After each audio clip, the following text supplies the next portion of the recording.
செங்கம் சட்டமன்ற தொகுதி வேட்பாளர் அருமை அண்ணன் அவர்களுக்கு உதயசூரன் சின்னத்தில் நீங்கள் வாக்களிக்க வேண்டும் என்று கேட்டு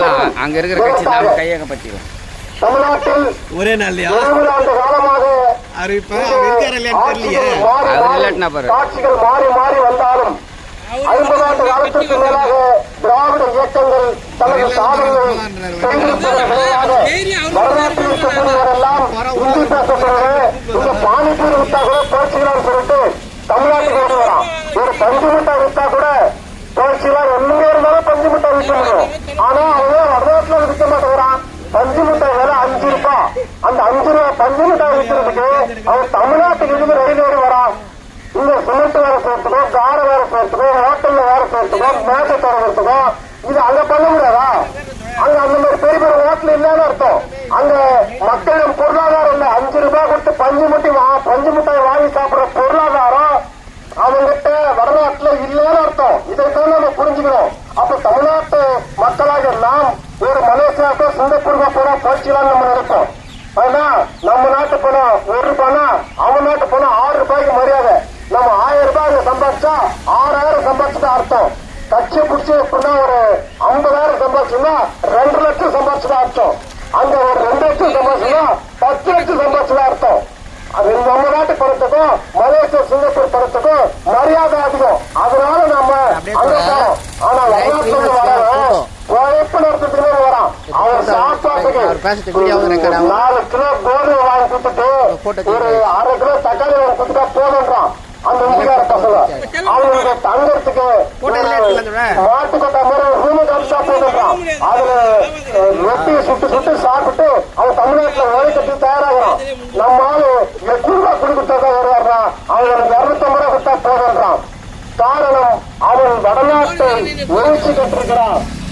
வரலாற்று இருக்கக்கூடியவர்கள் எல்லாம் ஒரு வீடு கட்டணும் சொன்னா அவங்க முழுக்க பார்ப்பது மட்டும்தான் அந்த வீட்டுக்கு பூசி வேலை சொல்லணும். ஆனா தமிழ்நாட்டுல தந்தை பெரியார் பார்ப்பதை எதிர்ப்பை பேசி சுயமரியாதை மண்ணாக தமிழ்நாட்டு மண்ணை மாற்றுவதன் விரைவாக தமிழ்நாட்டு மக்கள் பார்ப்பதை எதிர்ப்பில் தெளிவாக இருப்பதால் இந்த அளவுக்கு வளர்ச்சியை நாம் சந்தித்திருக்கிறோம். திராவிட இயக்கம் ஆரிய பார்ப்பனத்தில் வாழை ஒட்ட நறுக்கிய இயக்கம். அவர்கள் செய்த சாதனைகளை இன்று முழுக்க சொல்லலாம். இது எல்லா சாதனைகளும் சமூக நலத்திட்டங்கள். தூத்துக்குடிக்கு பெட்ரோல் தொழிற்சாலை வருவதற்கு காரணம் திராவிட முன்னேற்ற கழக ஆட்சியாளர்கள் தான்.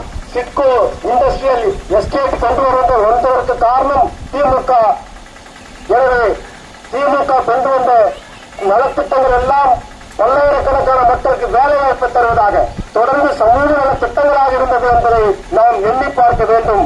எனவே செங்கம் சட்டமன்ற தொகுதி வேட்பாளராக போட்டியிடும் அண்ணன் மூத்தகிரி அவர்களுக்கு உதயசூரன் சின்னத்தில் வாக்களித்து நீங்கள் அவரை மிக பெரும்பாலான வாக்குகள் வித்தியாசத்தில் வெற்றி பெற வைக்க வேண்டும்.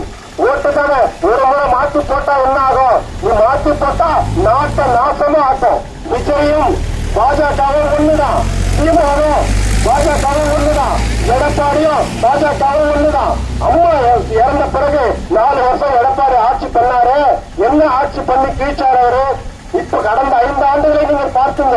2021 இருந்து 2026 வரைக்கும் தமிழ்நாட்டு முதல்வராக இருக்கக்கூடிய மு.க. ஸ்டாலின் அவர்கள் நடத்திய ஆட்சி 2 நாளைக்கு முன்னாடி கூட தொகுதி மறு வரையறையை தானே முதல்வராக இருந்த கருப்பு சட்டை அணிந்து வந்து கருப்பு கொடியை பிடித்தபடி அந்த நகலை எரித்தார். இந்த துணிச்சல் எடப்பாடிக்கு இருந்ததா? உதய மின் திட்டத்தில் கையெழுத்து போட்டு இன்னைக்கு மின்கட்டணம் ஏறதுக்கு காரணம் எடப்பாடி தான். நம்ம எல்லாரும் நினைச்சோம் திமுக ஆட்சி இருந்து மின்கட்டணத்தை ஏற்றுறது திமுக கையில கிடையாது. அது மத்திய அரசு கையில் இருக்கு. மின்சாரமே மத்திய அரசு கையில் இருக்கும்போது மின்கட்டணத்தை ஏற்றுறதெல்லாம் மத்திய அரசு தான் ஏற்ற முடியும்.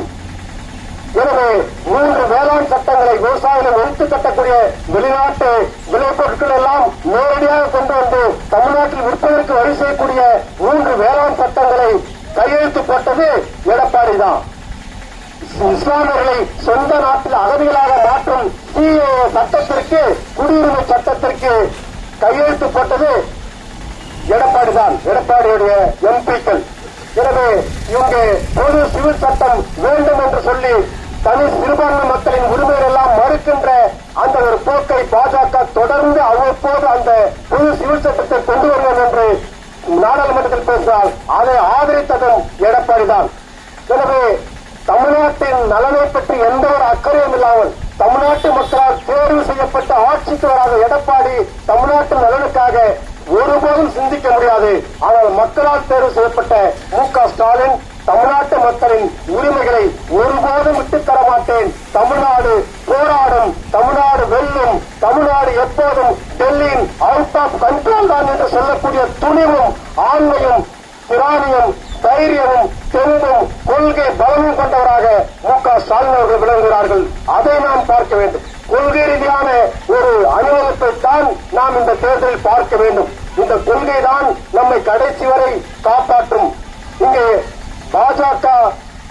பாஜக என்ற பெயரிலும் வருகிறது, சீமான் என்ற பெயரிலும் வருகிறது, விஜய் என்ற பெயரிலும் வருகிறது, எடப்பாடி என்ற பெயரிலும் அவர் முதுகிலும் ஏறி வருகிறது. அந்த பாஜக என்பது வேறொன்றும் அல்ல, நமது சமூக நீதியை மறுத்து நீ வசந்தவன் நான் தாழ்ந்தவன், நான் தாழ்ந்தவன் நீ வசந்தவன் சொல்லிட்டு உழைக்கிற மக்கள் எல்லாம் மேல்வரப்பு கீழ்வரப்பு என்று காலம் காலமாக 2000 ஆண்டு காலமாக பிரித்த பார்ப்பன தத்துவத்தை உள்ளடக்கியதுதான் பாஜக. அந்த பார்ப்பன தத்துவத்தை ஆதரித்தவன் தான் சீமான், அந்த பார்ப்பன தத்துவத்தை ஆதரித்தவன் தான் நடிகர் விஜய், அந்த பார்ப்பன தத்துவத்தை ஏனென்று கேள்வி கேட்காதவன் தான் எடப்பாடி என்பதை நாம் புரிந்து கொள்ள வேண்டும். எனவே தமிழ்நாட்டு மக்களுக்கு மிகவும் பிற்படுத்தப்பட்ட மக்களுக்கு இடஒதுக்கீட்டை வழங்கிய திமுகவை நாம் தமிழ்நாடு முழுக்க அனைத்து அதன் கூட்டணி கட்சி வேட்பாளர்களையும் வெற்றி பெற செய்ய வைக்க வேண்டும். மிகவும் பிற்படுத்தப்பட்டோர் பட்டியல் என்ற ஒன்றை உருவாக்கி அவர்களுக்கு 12ஆம் வகுப்பு வரை இலவச கல்வியை அளித்த திமுக தலைமையிலான கூட்டணி வேட்பாளர்கள் ஒட்டுமொத்தமாக வெல்ல வேண்டும். இது தமிழ் சமூகத்திற்கும் டெல்லியிலே இருந்து நம்மை ஆள துடிக்கும் பார்ப்பனிய ஆதிக்க தத்துவத்திற்கும் இடையிலான போராட்டமாக நாம் பார்க்க வேண்டும். உண்மையில் நடப்பது அதுதான். இந்த உண்மையை சொல்லுவதுதான் புரட்சிகர இளைஞர்களின் வேலை. இதை தமிழ்நாடு முழுக்க திமுக கூட்டணி வேட்பாளர்கள் களத்தில் நிற்கும் அனைத்து தொகுதிகளிலும் புரட்சிகர இளைஞர்கள் இந்த பரப்புரை செய்கிறது. செங்கல் தொகுதியிலும் நாம் சட்டமன்ற வேட்பாளராக போட்டியிடும் அண்ணன் மூப்பை கிரி அவர்களுக்கு அமோகமான வாக்குகள் வித்தியாசத்தில் உதயசூரன் சின்னத்தில் வாக்களித்து தொடர்ந்து தமிழ்நாடு வளர்ச்சி பாதையில் செல்வதற்கு, தொடர்ந்து தமிழர்கள் நாம் தலை நிமிர்ந்து வாழ்வதற்கு, சமூக நலத்திட்டங்கள் மூலம் தமிழ்நாட்டில் சாதி ஒழிந்த சமத்துவமான சமூகமாக மாறுவதற்கு உங்கள் அனைத்து ஆதரவையும் இந்த உதயசூரன் சின்னத்தில் வாக்களிப்பதன் மூலமாக நீங்கள் செலுத்த வேண்டும். இந்த பிலிம் காட்டுபவர்களுக்கெல்லாம் நாம் மயங்கிவிடக் கூடாது. தமிழில் இனிக்க பேசும் சீமான நம்பி மோசம் போய்விடக் கூடாது.